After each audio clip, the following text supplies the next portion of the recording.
فلولا نفر من كل فرقة منهم طائفة ليتفقهوا في الدين ولينذروا قومهم إذا رجعوا إليهم لعلهم يحذرون. ركب منه الكلام اسمانی او اسم و فعل او فعل و حرف. اس کی تفصیل آپ کو بتا دی ہے. اسم و حرف اس کی بھی آپ کو یہ تفصیل بتا دی تھی کہ اس کی یہاں یہ باتیں صحیح ہیں یا نہیں ہیں. والکلام ينقسم الى امر و نہی. تو کلام کی دو قسمیں، ایک امر اور ایک نہی. دو قسمیں ہو گئیں. تیسری خبر اور چوتھی وسط اخبار. تو انہوں نے کلام کی کتنی قسمیں بنائیں؟ 4 قسمیں بنائیں. ٹھیک ہے، انہوں نے 4 قسمیں بنائیں. بلکہ ایک آگے بھی لکھی ہے وَيَنْقَسِمُ أَيْضًا إِلَى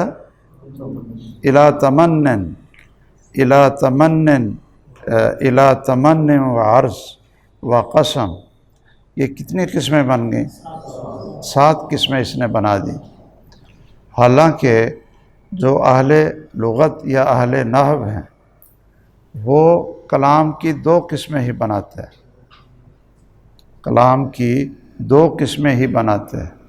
وہ کہتے ہیں کہ یا وہ جملہ انشائیہ ہوگا اور یا کیا ہوگا؟ خبریہ ہوگا. یعنی کلام کی 2 قسمیں بنیں گی کہ یا انشاء ہوگی اور یا کیا ہے؟ خبر ہوگی. اور آگے انشاء کی پھر کتنی قسمیں ہیں وہ اس نے شاید آگے ساری کی ساری تو نہیں، لیکن انہوں نے وہ آگے ذکر کر دیں کہ جو امر ہے حالانکہ یہ انشاء کی قسم ہے اور نہی یہ انشاء کی قسم ہے، اور خبر یہ انہوں نے اس کو کلام کی قسم، یعنی آپ یہ کہہ لیں کہ خبر کو امر اور نہی کا قسیم بنا دیا. حالانکہ یہ قسیم امر اور نہی کا نہیں تھا. یہ قسیم آپ جانتے ہیں کیوں بھائی؟ ایک ہوتی ہے اقسام کہ جو آگے قسمیں بنے، اور ایک ہوتا ہے وہ لفظ جس کی قسمیں بنی ہیں، مثلا کلام کی 2 قسمیں ہیں. اب کلام کیا ہوگی؟ مقسم. اس کی قسمیں بنی ہیں. اور جو قسمیں ہیں انشاء ہے، خبر ہے، یہ اقسام ہیں. یہ کیا ہے؟ اقسام ہیں. اور یہ خبر اور انشاء کا آپس میں کیا تعلق ہے؟ یہ قسیم ہے. یا جس طرح کہتے ہیں نا کہ ایک کلمہ کی 3 قسمیں، ایک اسم ہے، ایک فعل ہے اور ایک حرف ہے. تو کلمہ ہو گیا مقسم، یعنی تقسیم کی جگہ جس کو آپ نے تقسیم کیا ہے. اور یہ تینوں چیزیں یہ ہو گئیں اقسام. یہ کلمے کی اقسام ہے. اور یہ آپس میں کیا ہیں؟ یہ قسیم ہیں، آپس میں قسیم ہیں. تو اس کی تقسیم کے مطابق جو خبر ہے وہ امر اور نہی کی قسیم ہے، حالانکہ وہ اس کی قسیم ہے ہی نہیں ہے، بلکہ وہ غیر ہے. خبر اور چیز ہے اور امر اور نہی وہ اور چیز ہے. خبر جملہ خبریہ ہے، یہ خبریہ ہے. اور جو امر اور نہی ہے یہ کیا ہے؟ انشاء ہے. تو یہ آپس میں قسیم کیسے بن گئے؟ انشاء الگ چیز ہے اور خبر الگ چیز ہے، تو یہ آپس میں اس نے ان کو قسیم بنا دی، حالانکہ یہ قسیم نہیں ہے۔ تو یہ اس کا بھی یعنی وہی جو اب آگے ساری کی ساری جو استفہام ہے و استخبار، یہ کس کی قسم ہے؟ خبریہ کی یا انشائیہ کی؟ انشائیہ کی قسم ہے۔ اور آگے جو تمنی ہے یہ کس کی قسم ہے؟ انشائیہ کی۔ اور عرض یہ کس کی قسم ہے؟ یہ بھی انشائیہ کی۔ اور قسم یہ بھی انشائیہ کی قسم ہے۔ تو یہ ساری کی ساری انشاء کی قسمیں تھیں، اس نے وہ ساری خلط ملط کر دی ہیں۔ تو اصل تقسیم اس طرح کرنی چاہیے تھی ان کو کہ کلام کی دو قسمیں ہیں، خبر اور انشاء۔ تو جو انشاء ہے اس کی آگے یہ ساری کی ساری قسمیں ہیں، اور اس میں یعنی فرق کیا ہے؟ جو کلام خبری ہوتی ہے یا کلام انشائی ہوتی ہے، یہ اس کی تعریف کیا ہے؟ ویسے جو میں نے گزارش کی ہے نا کہ جو کتابیں ہیں نا نحو کی آپ لوگوں نے پڑھی ہیں ابتدائی، ان میں یہی لکھا ہوتا ہے، کیوں جی؟ کہ جملہ خبریہ وہ ہوتا ہے جس میں صدق اور کذب کا احتمال ہو۔ ٹھیک ہے، وہ جملہ یعنی سچا بھی ہو سکتا ہے یا جھوٹا بھی ہو سکتا ہے، اور اس کے کہنے والا وہ سچا ہو سکتا ہے، اگر اس کا جملہ سچا ہے تو وہ بھی سچا ہے، اور اگر اس کا وہ جملہ وہ کذب ہے تو وہ بھی کاذب ہے۔ اور انشائیہ کی وہ یہ بتاتے ہیں کہ جس میں صدق اور کذب کا احتمال نہ ہو، صدق اور کذب کا احتمال نہ ہو۔ یہ ایسے لکھا ہوتا ہے کیوں میں؟ اچھا ایسے لکھا ہوتا ہے۔ اب کوئی ان سے پوچھے کہ بھائی نہ اس میں صدق کا احتمال ہے نہ کذب کا احتمال ہے تو کیا ہے وہ؟ آپ یہ کہیں کہ اس میں کذب کا احتمال نہیں ہوتا، وہ صادق ہی صادق ہوتا ہے، اس کو آپ جھوٹا نہیں کہہ سکتے۔ وہ آپ سے کہتا ہے افعل، یہ کام کرو، آپ کہیں جی آپ جھوٹ بولتے ہیں۔ جھوٹ تو آتا ہے اس میں جو وہ خبر دے رہا، ٹھیک ہے، لیکن وہ تو خبر نہیں دے رہا کسی کی، وہ تو اس کو ایک حکم دے رہا، تو پھر اس کو کیا کہیں کہ آپ جھوٹے ہیں؟ ہاں یہ صحیح بات ہے کہ بھئی نہ وہ صادق ہے نہ وہ کاذب ہے، بلکہ وہ کیا ہے؟ منشی، ایک حکم دینے والا ہے، ایک، اس لیے کہ صادق اور کاذب کا تعلق خبر سے ہوتا ہے، اور یہ خبر نہیں دے رہا، نہ ہی کسی یعنی یہ سچی خبر کسی کی دے رہا ہے، اور نہ یہ جھوٹی خبر یہ دے رہا ہے۔ اس نے جاء زیدن کہا ہے، جاء زیدن، تو یہ بتا رہا ہے، خبر دے رہا ہے کہ زید آیا، زید آیا۔ تو اس میں یہ سچا بھی ہو سکتا ہے، اگر آیا ہے تو وہ سچا ہے، اگر نہیں آیا ہے تو وہ کیا ہے؟ جھوٹا ہے۔ لیکن یہ کہتا ہے کہ افعل کذا، کہ یہ کام کر، یہ خبر نہیں ہے، اس لیے صدق اور کذب کی احتمال جو ہے نا یعنی احتمال اس کا یہ اس میں نہیں ہوگا۔ ہاں آپ یہ کہہ سکتے ہیں کہ کوئی آدمی کہتے ہیں جی اس نے افعال کہا ہے، اگر میں یہ کہوں کہ جی عاصم نے یہ کہا ہے افعل، افعلوا کذا، تو یہ جو اس کی بات نقل کرنے والا ہے یہ کیا ہے؟ یہ جملہ خبری ہے، یہ خبر ہے، اس میں یہ سچا بھی ہو سکتا ہے جھوٹا بھی ہو سکتا ہے، اس لیے کہ یہ دوسرے کی خبر دے رہا ہے کہ اس نے یہ بات کہی ہے، لیکن جو کہنے والا ہے اس میں یہ اصطلاح چلتی نہیں، اس لیے کہ اس میں خبر نہیں ہوتی، اور جھوٹا اور سچا اس میں خبر ہوتی ہے، اس لیے اس پر جو صادق اور کاذب کی اصطلاح یہ نہیں چلے گی، بلکہ یہ تو آپ کو ایک چیز کو وجود میں لانے کی یہ آپ کو یہ حکم دے رہا ہے، یا اس کی تمنا کر رہا ہے، یا اس کی تمنا کر رہا ہے۔ اس لیے کہتے ہیں نا کہ جو کلمات عقود ہیں، عقد ہیں، مثلا بیعت واشتریت، یہ اگر تو آپ بائع اور مشتری کے آمنے سامنے خریدتے وقت ہوں تو یہ کیا ہوگا؟ انشاء ہوگا، خریدتے وقت۔ اور اگر آپ شہر سے ایک چیز خرید لاتے ہیں اور ساتھیوں کو بڑے شوق سے آپ دکھاتے ہیں کہ جی میں نے یہ چیز میں بیچ آیا تھا جو میرے پاس تھی، اور یہ چیز میں وہ خرید لایا ہوں، تو یہ آپ دیکھیں، تو یہ کہے گا اشتریت، یعنی میں خرید لایا ہوں شہر سے اتنے کی۔ تو اب اس میں کیا ہے کہ یہ سچا بھی ہو سکتا ہے، جھوٹا بھی ہو سکتا ہے، اس لیے کہ یہ خبر دے رہا ہے، یہ اس چیز عقد کا انشاء نہیں کر رہا بلکہ عقد کی یہ خبر دے رہا ہے۔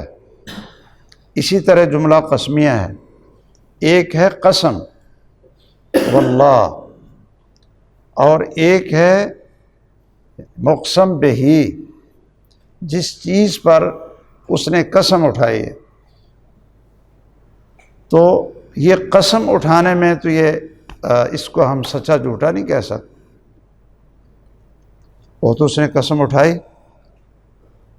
اس نے وہ قسم اٹھائی ہے کہ میں یہ کام کروں گا، آگے کروں گا یا نہیں کروں گا یہ غلط بھی ہو سکتا ہے، سچا بھی ہو سکتا ہے اس میں، یا جھوٹا بھی ہو سکتا ہے۔ یہ آپ تفصیل بڑی کتابوں میں آپ دیکھ سکتے ہیں۔ بہرحال اس نے جو کلام کی تقسیم کی ہے وہ بھی مناسب نہیں ہے، یا یہ کہہ لیں کہ دقیق نہیں ہے، اس کو تقسیم اس طرح کرنی چاہیے تھی جس طرح جو متخصص ہیں لغت اور نحو کے، کہ کلام کی دو قسمیں ہیں، ایک انشاء ہے اور ایک خبر ہے، اور یہ ساری آگے جو قسمیں انہوں نے بیان کی ہیں یہ خبر کو چھوڑ کر یہ ساری کی ساری انشاء کی ہی قسمیں ہیں۔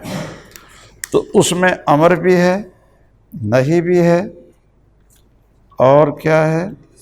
استخبار ہے، استفہام، اور تمنی ہے۔ تمنی آپ جانتے ہیں کہ کیا ہوتی ہے، کہ ایک چیز کی تمنا کرنا کہ جس کا حصول ممکن نہیں ہوتا، صحیح ہے۔ اور عرض ہے، عرض میں کیا ہوتا ہے کہ نرمی کے ساتھ اور تواضع کے ساتھ کسی سے گزارش کرنا، تواضع کے ساتھ کسی سے گزارش کرنا۔ اور ایک ہوتی ہے تحزیز، وہ بھی انشاء کی قسم ہے، تحزیز، کہ کسی کو کسی بات پر ابھارنا، کسی کو کسی بات پر ابھارنا۔ تو اس میں کیا ہوتی ہے؟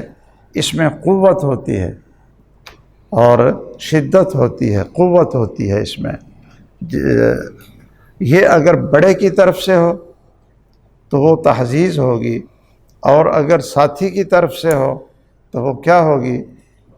وہ عرض ہوگی، صحیح ہے نا؟ کیا التماس، عرض ایک ہی چیز ہے، عرض اور التماس یہ ایک ہی چیز ہے۔ آپ اپنے ساتھی سے کہتے ہیں جی الا تنزل بنا فتصیب خیرا، الا تنزل، کہ بھئی آپ ہمارے شہر سے گزرے ہیں تو اگر آپ ہمارے پاس مہمان بنتے، تشریف لاتے تو ہم آپ کی خدمت کرتے۔ تو یہ تو آدمی اپنے ساتھی سے کہہ سکتا ہے۔ سہولت اور نرمی کے ساتھ جو چیز کہی جائے وہ عرض اور التماس ہے، اور جو قوت کے ساتھ کہی جائے کہ یہ کرو، یہ کرتے کیوں نہیں ہو، تو یہ کیا ہوتی ہے؟ یہ تحزیز ہوتی ہے کہ ابھارنا اس کے اوپر، الا صلو فی الرحال ہے جی، یا الا، یا اس طرح جو بھی تحزیز کے الفاظ ہیں، اور اسی طرح قسم ہے۔ تو اس کی جو ہے تفصیل ہے وہ آپ بڑی کتابوں میں آپ نے پڑھ لی ہے۔ کلام کی دوسرے لحاظ سے ایک اور تقسیم بھی ہے، وہ کیا ہے؟ وَمِن وَجْهٍ آخر، ایک دوسری وجہ سے اس کی یہ تقسیم بھی ہے کہ ينقسم إلى حقیقت و مجاز، کہ ایک کلام حقیقی ہوتی ہے اور ایک کلام مجازی ہوتی ہے۔ تو حقیقی کلام حقیقت کیا ہوتی ہے؟ حقیقت اور مجاز۔ تو حقیقت کے انہوں نے حقیقت کی دو تعریفیں کی ہیں، دو تعریفیں کی ہیں۔ ایک تعریف یہ کی ہے ما بقی فی الاستعمال علی موضوعہ الاصلی یا فیما وضع لہ فی الاصل، ما بقی فی الاستعمال فیما وضع لہ، یا فی موضوعہ، یا علی بھی ٹھیک ہے، علی موضوعہ الاصلی، کہ جس چیز کے لیے وہ لفظ، جس معنی کے لیے اصلاً وضع کیا گیا تھا، اصلاً لغت میں جس چیز کے لیے وضع کیا گیا تھا اسی معنی میں استعمال کریں تو وہ حقیقت ہوگی۔ اس کے اصلی معنی میں یا اس کے وضعی معنی میں اس کو استعمال کریں تو وہ حقیقت ہوگی۔ اچھا جی، تو یہ اس تقسیم سے یعنی اس تعریف کے لحاظ سے کیا ہوگا؟ اس تعریف کے لحاظ سے یہ ہوگا کہ حقیقت صرف ایک قسم بنے گی، حقیقی معنی یا حقیقی جو لفظ ہے یا حقیقی کلام ہے وہ صرف ایک قسم بنے گی، اور باقی جتنی چیزیں آئیں گی وہ ساری کی ساری کیا ہوں گی؟ مجاز ہوں گی۔ مثلاً لفظ صلاۃ ہے، بقول ان کے، یہ ساری باتیں جو ابھی میں ذکر کر رہا ہوں یہ صرف ان کی عبارت سمجھانے کے لیے کہ یہ حضرات کیا فرماتے ہیں۔ آگے یہ باتیں صحیح ہیں یا صحیح نہیں ہیں وہ پھر میں آپ کو بعد میں بتاتا ہوں۔ ان کا یہ مقصد ہے کہ لفظ صلاۃ مثلاً الصلاۃ، یہ لغت میں اور اپنے وضع اصلی میں موضوعہ فی الاصل یا فیما وضع لہ، تو اس کا معنی تھا دعا۔ کیا تھا؟ دعا تھا اس کا معنی۔ تو جب یہ دعا کے معنی میں استعمال ہوگا ما بقی فی الاستعمال فیما وضع لہ یا علی ما وضع لہ، تو یہ پھر حقیقی معنی ہوگا، حقیقی معنی ہوگا۔ اور اگر اس کے علاوہ یہ کسی معنی میں بھی استعمال آپ کریں گے تو وہ کیا ہوگا؟ مجازی معنی ہوگا۔ تو صلاۃ کا معنی دعا یہ حقیقت ہے، اور صلاۃ کا معنی نماز یہ کیا ہے؟ یہ مجاز ہے اس تعریف کے مطابق۔ یہ سمجھ گئے آپ؟ اس تعریف کے مطابق صلاۃ کا معنی دعا کریں تو وہ کیا ہوگی؟ حقیقت، اور اگر صلاۃ کا معنی نماز کریں تو وہ کیا ہوگی؟ مجاز، وہ حقیقت نہیں ہوگی، وہ اس کا حقیقی معنی نہیں ہوگا۔ تو جب قرآن مجید میں آپ اقیم الصلاۃ پڑھیں گے تو آپ کہیں گے کہ یہ جو صلاۃ کا یہاں معنی ہے مجازی ہے، حقیقی نہیں ہے۔ اقیم آتوا الزکاۃ، یہاں زکوٰۃ کا معنی حقیقی نہیں ہے بلکہ کیا ہے؟ مجازی ہے۔ اور شروع سے لے کر آخر تک یہ قرآن مجید کا جو آپ کہہ لیں کہ سارے کا سارا تو میں نہیں کہتا، لیکن اکثر حصہ یا اغلب یہ کیا بن جائے گا؟ یہ مجاز ہی بن جائے گا۔ الرحمن بھی مجاز بن جائے گا، اس لیے کہ رحمت جو اس کا اصلی معنی تھا وہ یہاں مراد ہو نہیں سکتا اللہ تعالیٰ کے بارے میں، وہ محال ہے، مستحیل ہے، اور پھر اس سے مراد ہم لیں گے ارادۃ الاحسان بقول ان حضرات کے، یہ جو اشاعرہ ہیں یا ماتریدیہ ہیں یا متکلمین ہیں یا یہ معتزلہ وغیرہ ہیں، تو اس سے شروع ہوگا اور آخر تک وَلِلَّهِ عَلَى النَّاسِ حِجُّ الْبَيْتِ، یہ اس کا حقیقی معنی کیا ہے؟ بقول ان کے قصد، ارادہ کرنا، حج یا حج، اس کا اصل معنی کیا ہے؟ ارادہ کرنا۔ اور یہ جو ہم کہتے ہیں کہ جی احرام باندھ کر میقات سے اس کی نیت کرنا عمرے کی یا حج کی الفاظ مخصوصہ کے ساتھ، اور پھر آگے جا کر تلبیہ پڑھنا، پھر آگے جا کر جو احرام کے احکام ہیں، پھر آگے جا کر طواف کرنا، اور پھر صفا مروہ کی سعی کرنا، اور پھر سر کا حلق یا تقصیر کرنا، یہ سارے کا سارا کیا ہے؟ مجاز ہے۔ حج البیت یہ سارے کا سارا کیا ہے؟ مجاز ہے۔ اسی طرح الصوم ہے، الصوم یا الصیام، روزہ رکھنا، روزہ رکھنا، تو اس کا اصل معنی کیا ہے؟ جو فیما وضع لہ، کیوں بھائی؟ ہاں، امساک، رکنا، کسی چیز سے رکنا، یہ ہے فیما وضع لہ۔ اور اس کا مجازی معنی کیا ہے؟ وہ جو آپ سارا رمضان کرتے ہیں، یہ مجازی معنی ہے۔ اور مجازی معنی اس وقت یعنی اس کا معنی یہ ہوتا ہے کہ جو حقیقی معنی کا ترک ہو، حقیقی معنی کیا ہے؟ متروک ہے، اور پھر آپ اس کا ایک دوسرا معنی مراد لے رہے ہیں جو حقیقی معنی وہاں مراد ہوتا ہی نہیں، وہاں مراد ہوتا ہی نہیں، وہ ترک المعنی الحقیقی، حقیقی معنی کو چھوڑ دیں گے آپ، اور بالکل دوسرا معنی جس کی طرف اس کو منتقل کیا گیا ہے وہ معنی آپ مراد نہیں۔ اب دیکھیے نا، آپ یہ تو نہیں کہہ سکتے کہ رأیت اسدا یرمی، اچھا جی، جب کسی انسان پر اسد کا لفظ بولا جائے گا تو وہاں حقیقی معنی کیا ہوگا؟ متروک، مہجور۔ حقیقی معنی کو متروک کہیں گے تو پھر آپ مجازی معنی مراد لیں گے نا۔ آپ یہ نہیں کہہ سکتے کہ جی یہ وہ درندہ بھی ہے جو جنگل میں ہے اور یہ شجاع بھی ہے، کیا دونوں چیزیں اکٹھی ہو سکتی؟ یعنی مجاز کے اندر حقیقت کیا ہوتی ہے؟ متروک ہوتی ہے۔ مجاز میں حقیقی معنی کیا ہوتا ہے؟ متروک ہوتا ہے، پھر جا کر اس کا مجازی معنی مراد لیا جاتا ہے۔ جب کوئی آتا ہے تو آپ کہتے ہیں شیر آیا، شیر آیا ہے جی، یا میں نے شیر کو دیکھا کہ وہ تیر پھینک رہا تھا، یا میں نے رأیت اسدا یقاتل ہے جی، کہ میں نے شیر کو دیکھا کہ وہ یجاہد، وہ جہاد اور قتال کر رہا تھا، یا تیر پھینک رہا تھا، یا اپنے نیزہ بازی کر رہا تھا، یا وہ تلوار چلا رہا تھا۔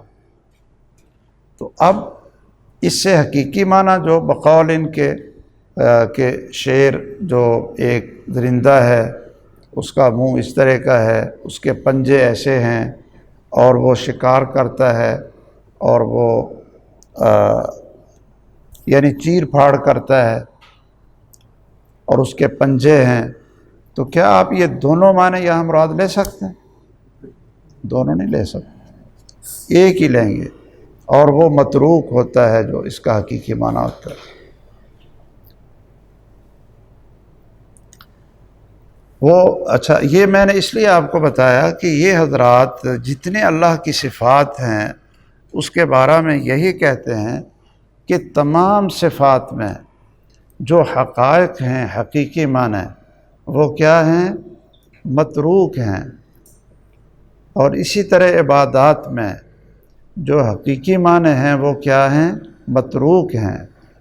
اور اسی طرح یہ جو فرائض ہیں، زکوٰۃ ہے، حج ہے جی، اسی طرح روزے ہیں، تو ان میں بھی حقیقی معنی متروک ہے۔